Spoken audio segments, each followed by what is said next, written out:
ذکر حق کے نور سے روشن ہے اس کی صبح و شام، اس کے ہر گوشے میں گونجے حق تعالیٰ کا کلام، یہ ادارہ مجلس تعلیم القرآن جس کا نام۔ الحمدللہ وکفی وسلام علی عبادہ الذین اصطفی۔ اعوذ باللہ من الشیطان الرجیم، بسم اللہ الرحمن الرحیم۔ وَإِذَا سَأَلَكَ عِبَادِي عَنِّي فَإِنِّي قَرِيبٌ أُجِيبُ دَعْوَةَ الدَّاعِ إِذَا دَعَانِ فَلْيَسْتَجِيبُوا لِي وَلْيُؤْمِنُوا بِي لَعَلَّهُمْ يَرْشُدُونَ۔ صدق اللہ العظیم۔ اللہم صل علی محمد وعلی آل محمد وبارک وسلم۔ بہت ہی قابل احترام بزرگوں اور بھائیوں، رمضان مقدس کا 9واں روزہ اور اللہ کی رحمتوں اور مغفرت کی لگاتار بارش، چونکہ ہماری نگاہوں پہ پردے پڑے ہوئے ہیں، جن لوگوں کی نگاہوں سے اللہ نے ان پردوں کو ہٹا دیا وہ براہ راست اس کا مشاہدہ کرتے ہیں کہ کس طرح اللہ کی رحمتیں برس۔ اس کا تعلق جو ہے وہ ہمارے قلب کی صفائی سے۔ قلب جتنا صاف ہوتا ہے نگاہیں اتنی صاف ہوتی ہیں۔ ہمارے دل پہ دنیا چڑھی بیٹھی ہے تو ہمارے آنکھوں پہ بھی پردے پڑے ہوتے ہیں۔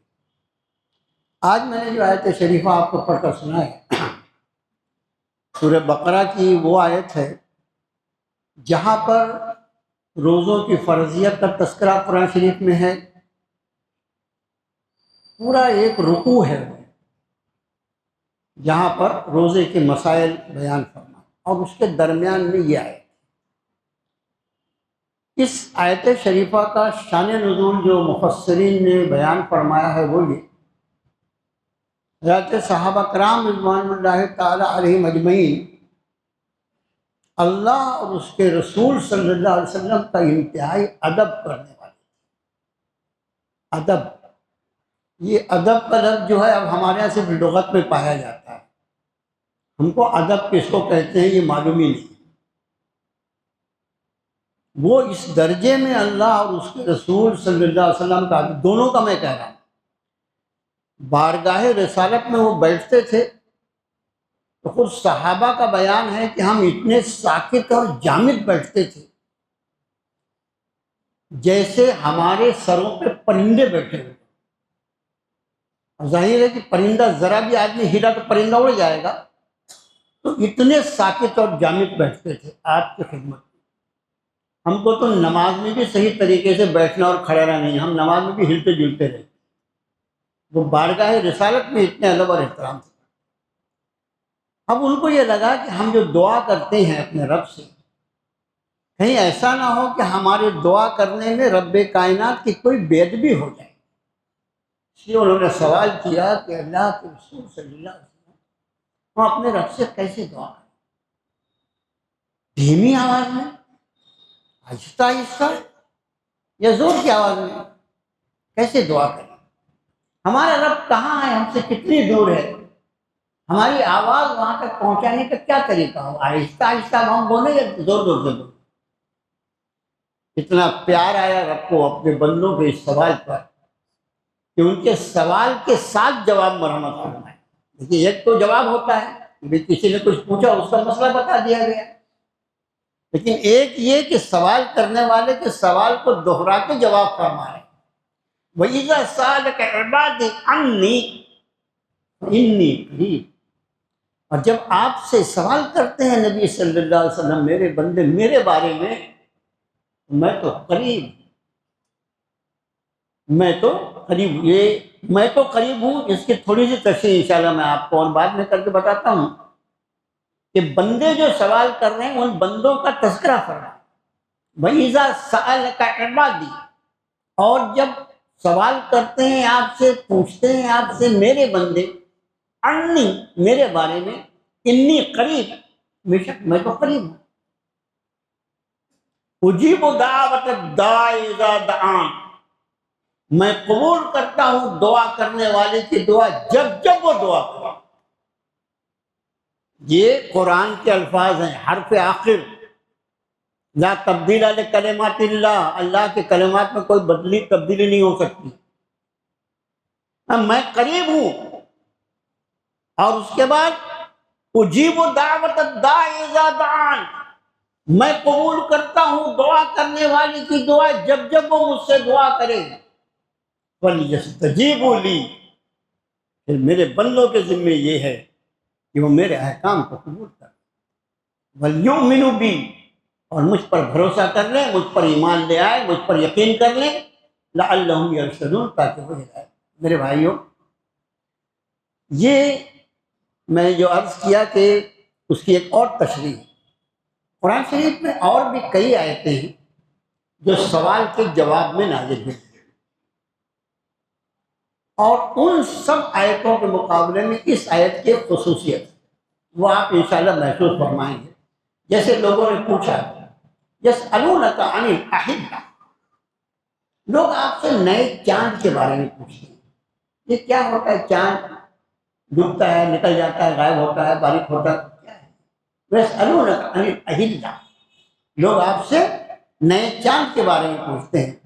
قل ہی مواقیت للناس والحج، یہ قل کا لفظ یاد رکھیے آپ، کہ اپنے نبی سے فرمایا کہ آپ سے جب یہ سوال کیا گیا نبی صلی اللہ علیہ وسلم تو آپ جواب میں فرما دیجیے قل ہی مواقیت للناس والحج، یہ نیا چاند جو ہے یہ لوگوں کو وقت بتانے کا ذریعہ ہے اور حج کے ایام کو معلوم کرنے کا ذریعہ۔ کہیں سوال کیا لوگوں نے، یسألونک عن الروح، لوگ آپ سے روح کے بارے میں پوچھتے ہیں۔ روح کیا ہے؟ روح سے مراد دو ہے، ایک تو روح جو ہے وہ حضرت عیسیٰ علیہ نبی صلی اللہ علیہ وسلم کا یہ ایک نام ہے، اور دوسری روح وہ جو ہمارے جسم میں ہے۔ یہاں روح سے مراد یہ ہے جو ہم جس کو آتما کہتے ہیں، سول کہتے ہیں جس کو انگریزی میں۔ لوگ پوچھتے روح کیا ہے، تو فرمایا وَيَسْأَلُونَكَ عَنِ الرُّوحِ، آپ سے لوگ روح کے بارے میں پوچھتے ہیں۔ قُلِ الرُّوحُ مِنْ أَمْرِ رَبِّ، آپ یہ فرمائیے نبی صلی اللہ علیہ وسلم کہ روح جو ہے میرے رب کے حکم کا نام، میرے اللہ کا حکم ہے، جب تک وہ جسم میں ہے، جسم زندہ ہے، جب وہ چاہتا ہے نکال دیتا ہے موت۔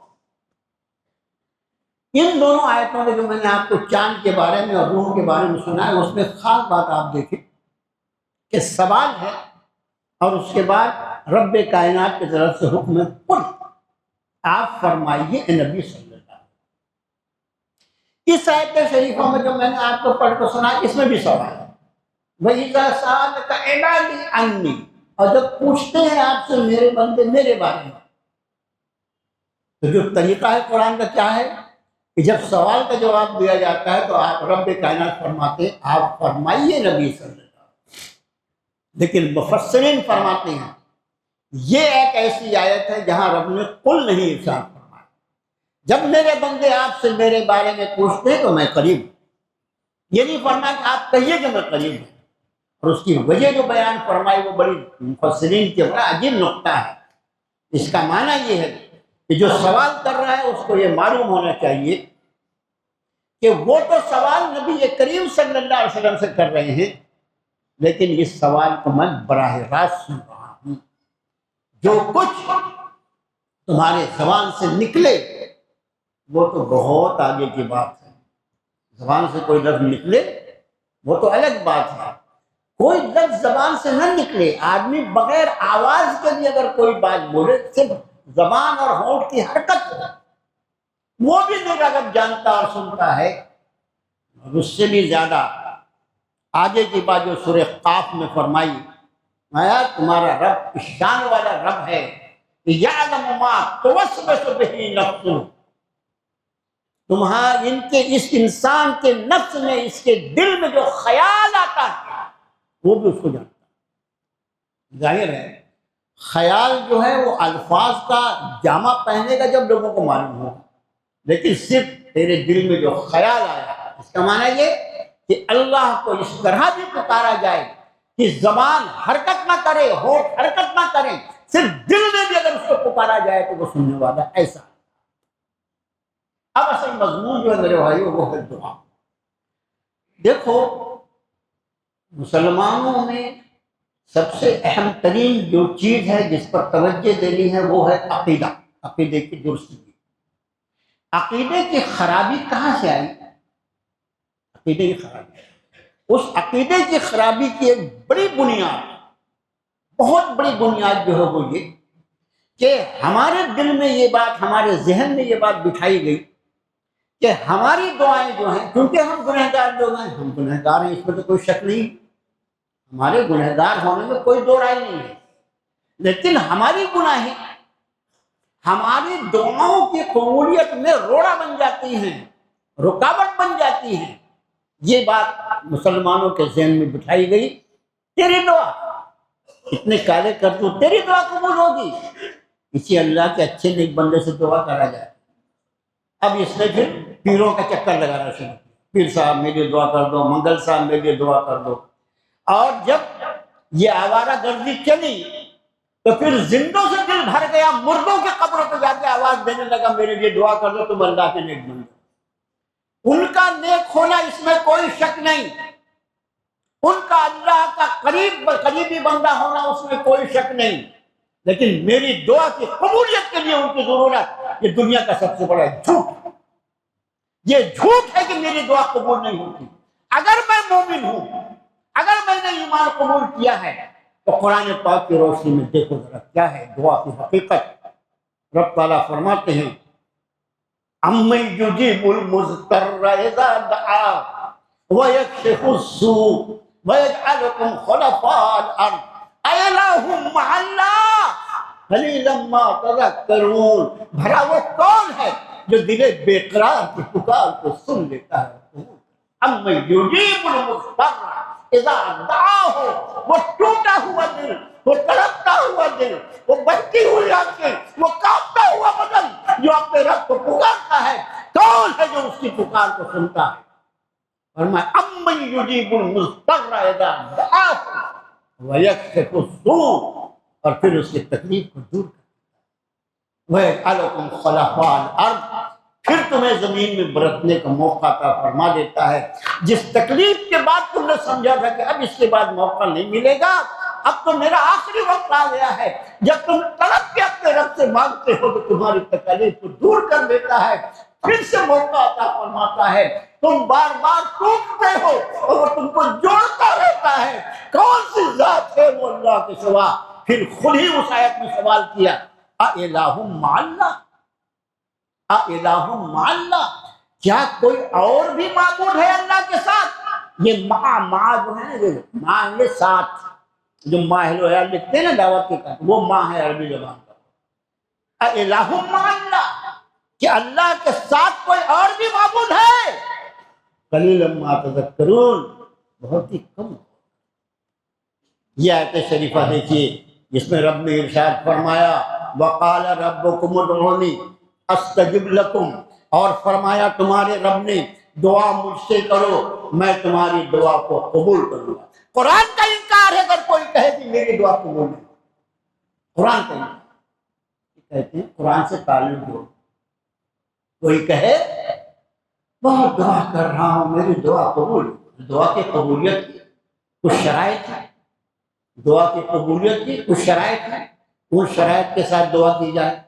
دعا کی قبولیت کے کچھ آداب ہیں، ان آداب کے ساتھ دعا کی جائے۔ دعا کی قبولیت کے کچھ احکام ہیں، کچھ اس کی شرائط ہے، کچھ اس کی شکلیں ہیں، ان ساری شکلوں کو اپنے سامنے رکھو، اور یہ کہنا کہ میری دعا قبول نہیں ہوتی، قرآن کی آیت کو دیکھو وَقَالَ رَبُّكُمُ ادْعُونِي أَسْتَجِبْ لَكُمْ، تمہارے رب نے یہ فرمایا ہے تم مجھ سے دعا کرو میں تمہاری دعا قبول کروں۔ کس سے کہا رب نے؟ کس سے کہا؟ وَقَالَ رَبُّكُمُ ادْعُونِي أَسْتَجِبْ لَكُمْ، لکم جمع کا صیغہ ہے، رب نے فرمایا ہے تم مجھ سے دعا کرو میں تمہاری دعا قبول کروں گا. ان الذین یستکبرون عن عبادتی، بے شک وہ لوگ جو میری عبادت سے سرکاری کریں گے، میری عبادت کے دائرے سے نکلنے کی کوشش کریں گے. ان الذین یستکبرون عن عبادتی سیدخلون جہنم داخرین، اب قریب وہ داخل کر لیے جائیں گے جہنم میں ذلیل. یہ ہے وہ آیت شریفہ جو اس حدیث شریف کی تشریح ہے جس میں اللہ کے رسول صلی اللہ علیہ وسلم فرمایا الدعاء والعبادہ، دعا جو ہے وہ عبادت کا مغز ہے. مغز دعا عبادت کا مغز ہے. میرے بھائیو، دعا ہماری سب سے اہم ترین ضرورت، اس لیے کہ ہمارا وجود جو ہے وہ سراپا ضروریات ہے. کبھی اپنے آپ پر غور بھی کیا، اپنے آپ پر کبھی تھوڑا خالی وقت میں بیٹھ کے غور کیا. اس کے لیے مسجد کا کوئی کونا، جب مسجد خالی ہو، گھر میں کسی کونے میں بیٹھے سے اپنے آپ پر غور کرو میں کیا ہوں. ہم سراپا ضرورت ہے. آپ دیکھیے اس وقت میں اور آپ بیٹھے ہوئے خالی مسجد میں اتنا ہی ہے کیا؟ ہماری آنکھیں دیکھ رہی ہیں، ہمارے کان سن رہے ہیں، ہماری زبان چل رہی ہے، اور اس کے بعد ہمارے ہاتھ اور پیر کی طاقت، ہمارے وجود کو یہاں لانے والا، یہ سب کیا ہو رہا ہے؟ یہ سب کا سب جو ہے یہ میرے رب کا امر کا سراپا ضرورت. اور ایک وقت میں سینکڑوں ضرورتیں آدمی کو لگی ہوئی ہیں، اور وہ ساری ضرورتوں کو پورا کرنے والا صرف اللہ، فقط اللہ. یہ عقیدہ توحید ہے. قرآن نے فرمایا یولج اللیل فی النہار ویولج النہار فی اللیل وسخر الشمس والقمر. ہم وہ اللہ ہے جو رات کو دن میں داخل کرتا ہے اور جو دن کو رات میں داخل کرتا ہے. وسخر الشمس والقمر، اور وہی اللہ ہے جس نے سورج اور چاند کو کام میں لگا مسخر کر دیا، ان کی ڈیوٹی باندھ دی ہے. اور ایسی خدا جانے اس دنیا کو اللہ نے کب بنایا، اس کائنات کو کب بنایا، اللہ کے سوا کوئی جانتا نہیں. اور اس وقت سے لے کر آج تک اور آج سے قیامت تک یہ سورج اور چاند کو جو مسخر کیا گیا ہے، اس میں ایک سیکنڈ کا فرق کبھی نہیں پڑا ہے، نہ پڑے گا. اس کی وجہ سے تمہارا کیلنڈر چلتا ہے. آج یہ روزہ ہے، فلاں تاریخ ہے یہ، اور شمسی اعتبار سے اتنے بجے سورج طلوع ہوگا، اتنے بجے غروب ہوگا، اتنے بجے سحر کا وقت ختم ہوگا، اتنے بجے زوال ہوگا، اتنے بجے زوال ختم ہوگا، اتنے بجے عصر کا ختم ہوگا. یہ جو تم نے دائمی کیلنڈر بنایا ہے، اس کی وجہ یہ ہے کہ میرے اللہ نے یہ جو سورج اور چاند کو مسخر کیا ہے، ان کی طاقت نہیں کہ وہ اللہ کے حکم سے ایک سیکنڈ کے بال کے برابر ادھر سے ادھر ہو سکے. اس لیے ہمارا پورا نظام چلتا. وسخر الشمس والقمر یولج اللیل فی النہار ویولج النہار فی اللیل وسخر الشمس والقمر. وہ اللہ وہ جو رات کو دن میں داخل کرتا ہے، جو دن کو رات میں داخل کرتا ہے، اور اسی نے سورج اور چاند کو مسخر کر دیا ہے، ان کو کام میں لگا دیا ہے.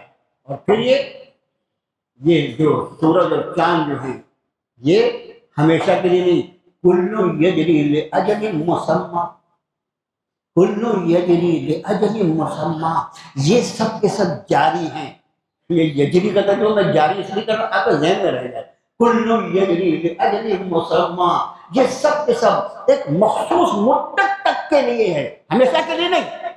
ہمیشہ کے لیے نہیں، ایک مدت تک ہے. قیامت آئے گی بنا کل یجری لاجل مسمى ذالکم اللہ ربکم لہ الملک.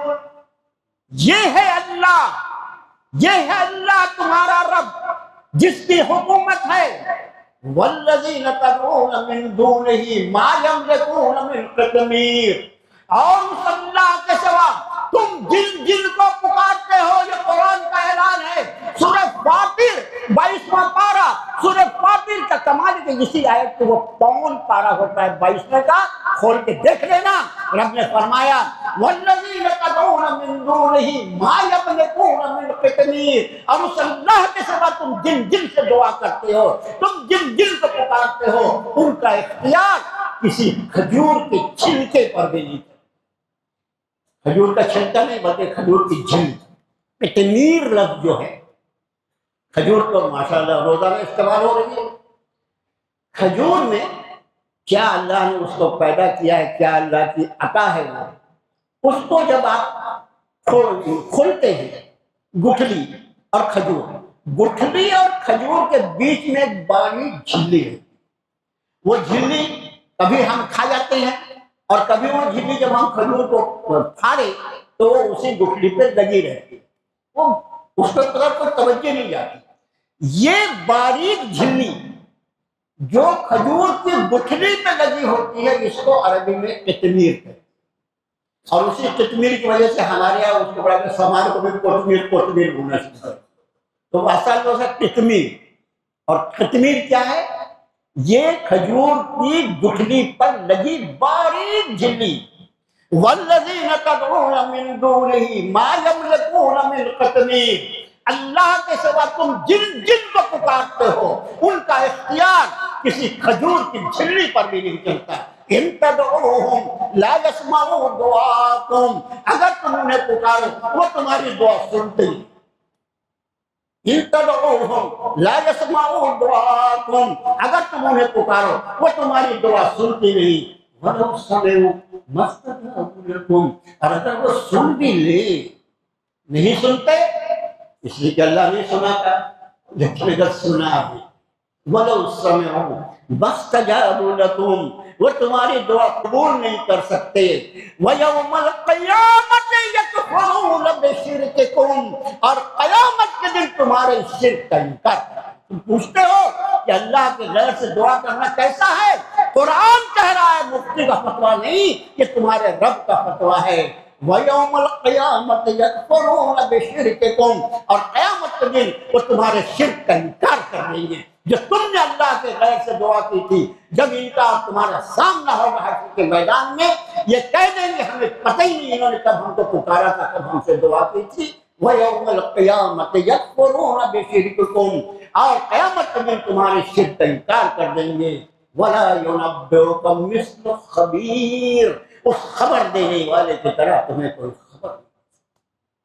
میرے بھائیوں، دعائے غیر اللہ کے غیر سے دعا، یہ شرک، اور شرک وہ گناہ ہے جس کے لیے قرآن نے فرمایا کہ حرم اللہ علیہ الجنہ ومأواہ النار، اس پر اللہ نے جنت کو حرام کر دیا اور اس کا ٹھکانہ جہنم بنا دیا گیا۔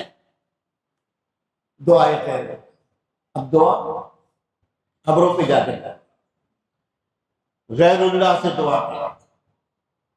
اللہ کے رسول صلی اللہ علیہ وسلم نے ایک صحابی کو خطاب کر کے فرمایا، تیرے جوتے کے تسمے، جوتا اور اس کا تسمہ سب جانتے ہیں کیا چیز ہے یہ، فرمایا تیرے جوتے کے تسمے بھی اگر ٹوٹ جائیں تو یہ بھی تو صرف اللہ سے۔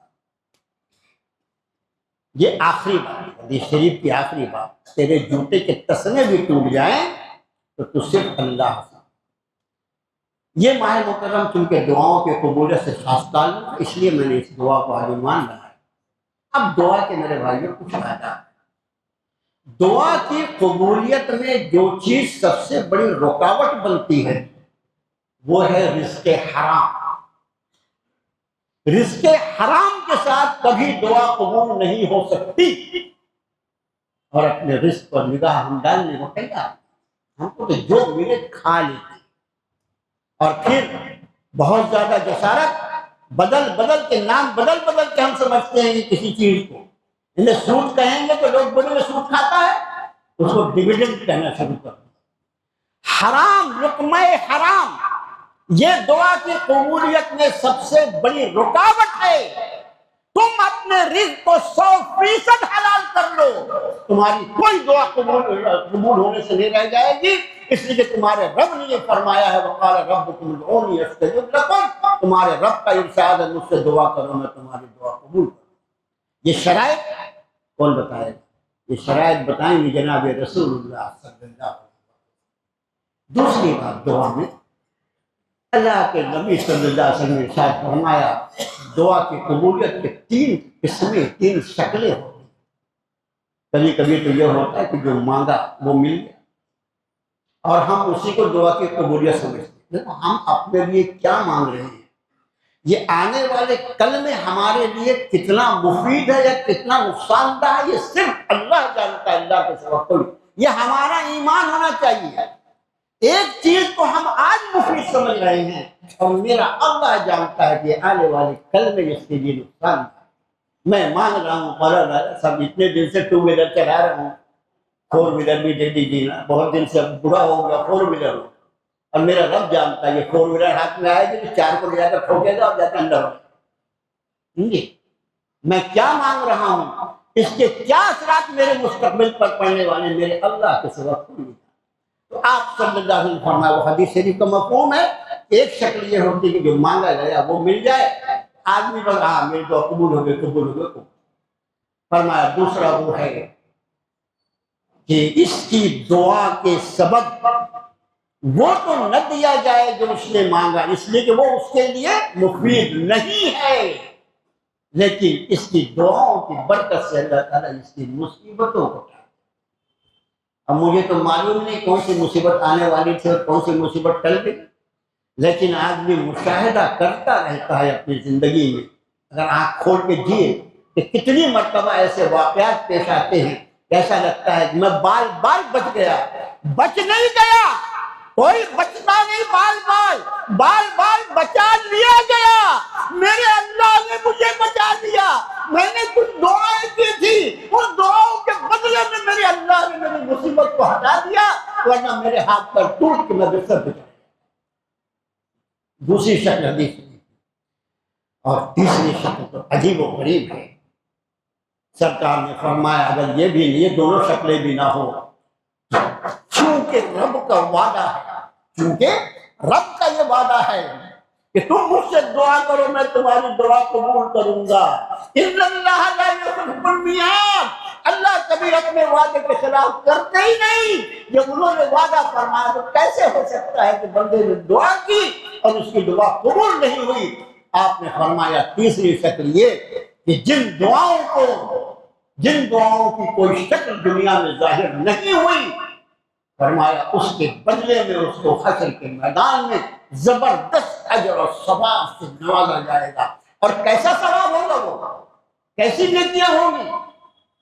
فرمایا جب ان دعاؤں کے بدلے میں اس کو رب تعالیٰ نوازیں گے اور یہ فرمائیں گے میرے بندے تو نے مجھ سے دعا کی تھی، لیکن اس دعا کا قبول کرنا میری حکمت کے خلاف تھا، اگر میں اسے قبول کر لیتا تو تو نقصان میں پڑ جاتا، تجھے تکلیف ہو جاتی۔ میرے بندے میں نے اس دعا کو دنیا میں قبول نہیں کیا، لیکن کیونکہ میں نے وعدہ کیا ہے کہ ہر دعا قبول کروں گا، میں نے تیری ان دعاؤں کو آخرت کے لیے مخصوص کر لیا ہے۔ یہ تیری ان دعاؤں کا جو ثواب ہے جس کو میں نے دنیا میں نہیں قبول کیا تھا۔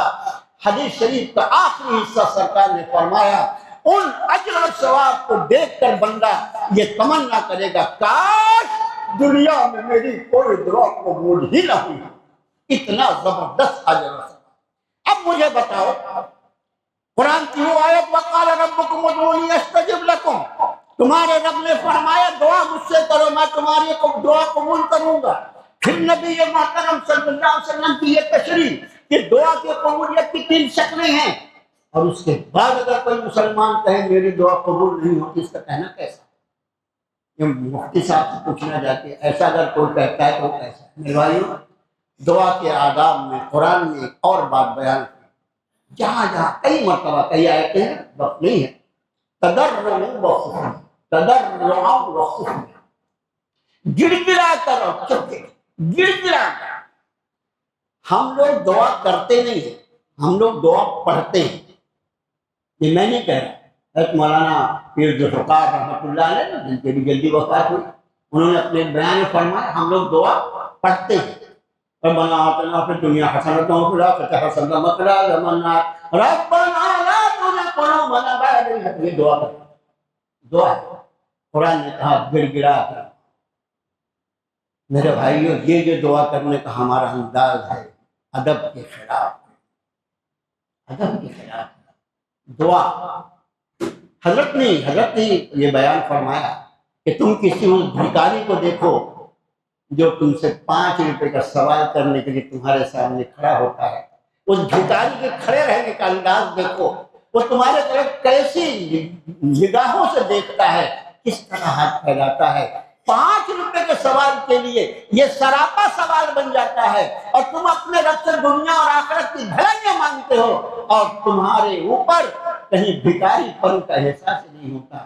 سوال کرو اپنے رب سے، بھکاری بن کے مانگو، اس لیے یا ایھا الناس، اے لوگو، انتم الفقراء، تم سب کے سب فقیر ہو۔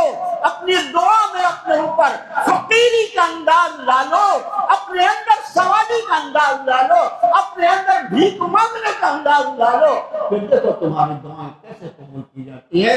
یا ایھا الناس انتم الفقراء الی اللہ، اے انسانوں تم سب کے سب اللہ کی بارگاہ میں فقیر ہو، فقیرانہ انداز میں دعائیں مانگو، اور دعائیں ہمیشہ ہر حال میں قبول کر لی جائیں۔ آخری وقت نماز تراویح اور مغرب کے بعد بچے اتنی شیطنت کرتے ہیں، اتنا شور کرتے ہیں، آپس میں دھوم گالی گلوچ مسجد کے اندر۔ یہ ظاہر ہے کہ لوگ تو نماز چھوڑ کے ان کو نہیں سمجھانے جائیں گے، ہماری ذمہ داری۔ ہمارے بچے جو مسجد میں آتے ہیں، پہلی بات تو جو بچے، میں نے اس سے پہلے کہا، جو بچے مسجد کا آداب کا خیال نہیں رکھ سکتے، اتنی کم عمر بچوں کو مسجد میں بھیجنا منع ہے، گناہ ہے۔ منع کیا اللہ کے رسول صلی اللہ علیہ وسلم نے کم عمر بچوں کو مسجد میں بھیجنے سے، فرمایا بچوں سے اور پاگلوں سے اپنی مسجد کو بچا کر۔